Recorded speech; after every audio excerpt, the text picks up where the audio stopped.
Hi hello friends, ಎಲ್ಲರಿಗೂ ನಮಸ್ಕಾರ. ವಿಸ್ಮಯ ಚಾನೆಲ್ಗೆ ಸ್ವಾಗತ. ಇವತ್ತು ಈರುಳ್ಳಿ ರೈಸ್ ಮಾಡೋದು ಹೇಗೆ ಅಂತ ನೋಡೋಣ. ತುಂಬ ಟೇಸ್ಟಿಯಾಗಿರುತ್ತೆ. ಬನ್ನಿ ಹೇಗೆ ಮಾಡೋದು ಅಂತ ನೋಡೋಣ. ಒಂದು ಕಡಾಯಿಗೆ ಎಣ್ಣೆ ಹಾಕ್ಕೋಬೇಕು. ಒಗ್ಗರಣೆಗೆ ಸಾಸಿವೆ, ಕಡಲೆಬೀಜ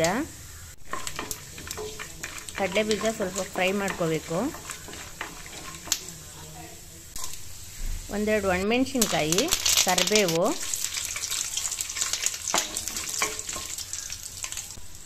ಒಂದು ಸ್ಪೂನು ಶುಂಠಿ ಬೆಳ್ಳುಳ್ಳಿ ಪೇಸ್ಟು. ಇದನ್ನು ಚೆನ್ನಾಗಿ ಫ್ರೈ ಮಾಡ್ಕೋಬೇಕು, ಹಸಿ ವಾಸನೆ ಹೋಗೋವರೆಗೂ. ಈಸಿಯಾಗಿ ಮಾಡ್ಬೋದು ಈ ರೈಸು.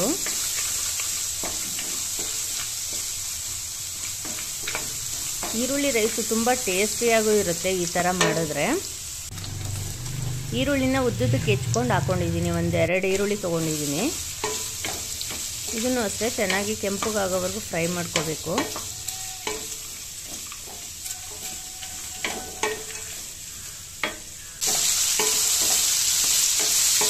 ಈಗ ಫ್ರೈ ಆಗಿದೆ. ಒಂದು ಅರ್ಧ ಸ್ಪೂನಷ್ಟು ಅರಿಶಿನ, ಮೆಣಸಿನ ಪುಡಿ, ಗರಂ ಮಸಾಲ, ಸಾಂಬಾರ್ ಪೌಡ್ರು, ಇದನ್ನು ಅಷ್ಟೇ ಫ್ರೈ ಮಾಡ್ಕೋಬೇಕು. ಸಾಂಬಾರ್ ಪೌಡ್ರ್ ಹಾಕಿದ್ರೆ ರೈಸು ತುಂಬ ಟೇಸ್ಟಿಯಾಗಿರುತ್ತೆ.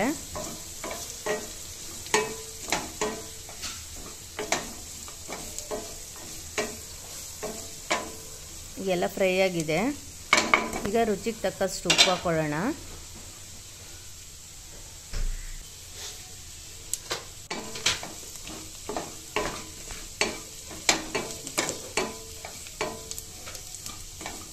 ಈಗ ರೈಸ್ ಹಾಕೊಂಡು ಮಿಕ್ಸ್ ಮಾಡ್ಕೊಳ್ಳೋಣ. ಈಗ ಈ ರೈಸು ಲಂಚ್ ಬಾಕ್ಸ್ಗೆ ಬೇಗನೂ ಮಾಡ್ಬೋದು, ತುಂಬ ಟೇಸ್ಟಿಯಾಗೂ ಇರುತ್ತೆ. ಈಗೆಲ್ಲ ಮಿಕ್ಸ್ ಮಾಡ್ಕೊಳ್ಳೋಣ.